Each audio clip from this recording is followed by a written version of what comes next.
Assalamualaikum warahmatullahi wabarakatuh. Perkenalkan anggota kelompok kami, saya Nurulita Wijayanti. Selanjutnya ada Ibu Irmayanti Bauda, Ibu Eko Sri Maulidinawati, serta Bapak Ahmad Basuni.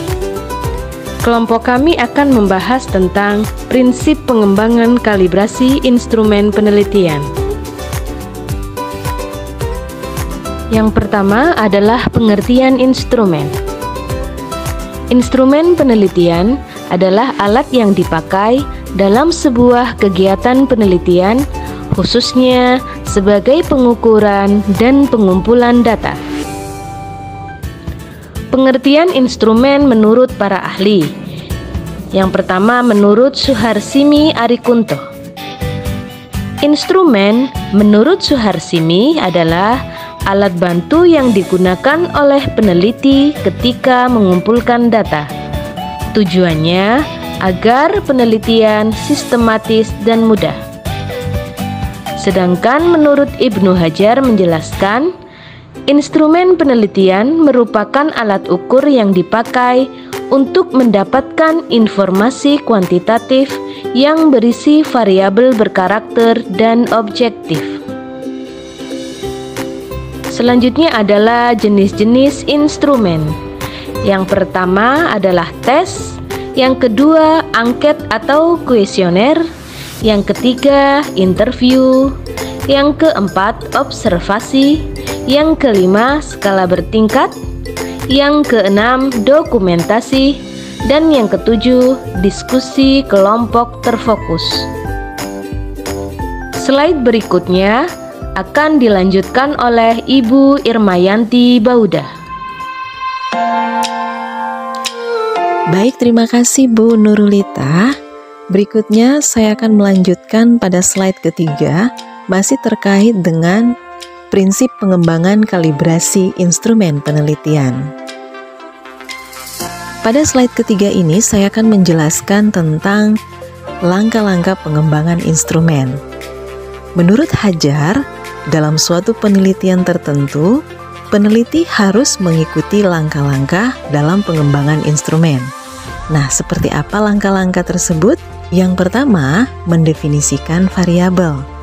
Yang kedua adalah menjabarkan variabel ke dalam indikator. Yang ketiga, dalam pengembangan instrumen harus yang lebih rinci. Keempat adalah menyusun butir-butir. 5. Melakukan uji coba.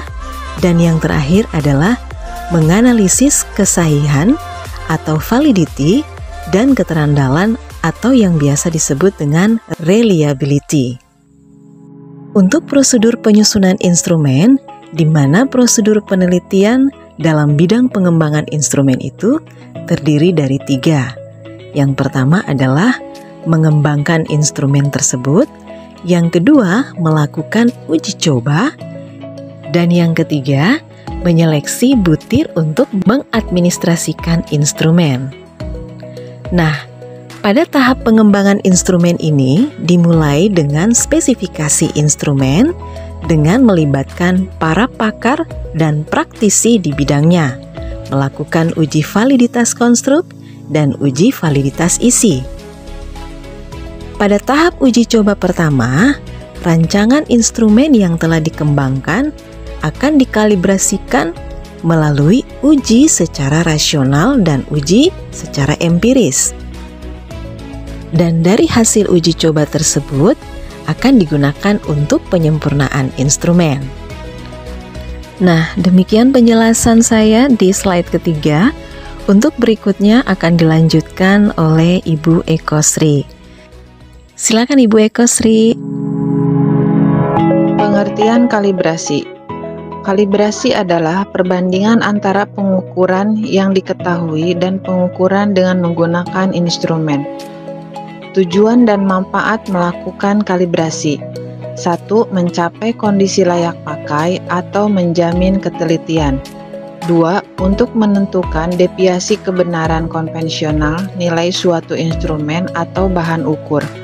Ketiga, menjamin hasil pengukuran yang telah dilakukan sesuai dengan standar nasional atau internasional. Kalibrasi instrumen. 1. Uji validalitas.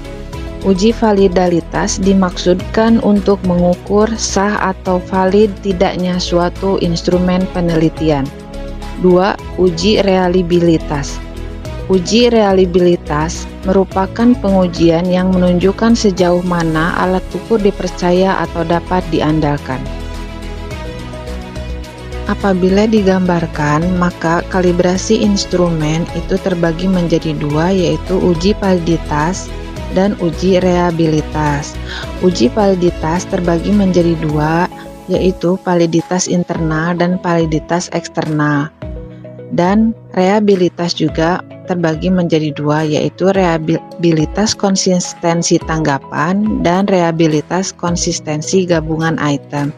Untuk slide selanjutnya akan dijelaskan oleh Bapak Ahmad Basuni. Kepada Bapak Ahmad Basuni dipersilahkan.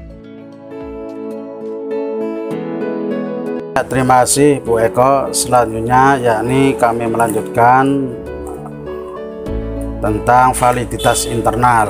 Validitas internal merupakan validitas yang berhubungan dengan sejauh mana hubungan antar variabel dalam penelitian. 1. Validitas isi. Validitas isi merupakan untuk mengetahui kebenaran pengukuran penguasaan materi yang seharusnya dikuasai sesuai dengan konten yang akan diukur. Kedua, validitas konstruk. Validitas konstruk adalah validitas yang mempermasalahkan seberapa jauh item-item tes mampu mengukur apa yang sesuai dengan konstruk yang telah ditetapkan. Dan validitas eksternal. Validitas eksternal menggambarkan seberapa efektif temuan eksperimen dapat digeneralisasikan ke orang, tempat, atau waktu yang berbeda. Validitas empiris atau kriteria adalah untuk digunakan memperbaiki perangkat ukur yang dibuat. Selanjutnya, reliabilitas konsistensi tanggapan.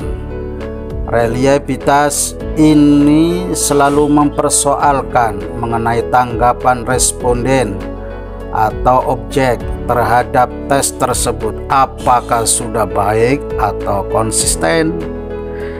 Reliabilitas konsistensi gabungan item. Reliabilitas ini terkait dengan konsistensi antara item suatu tes atau instrumen.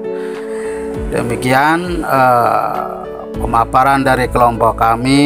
Kami mohon saran dan masukannya untuk kesempurnaan makalah kami. Dan terima kasih. Assalamualaikum warahmatullahi wabarakatuh.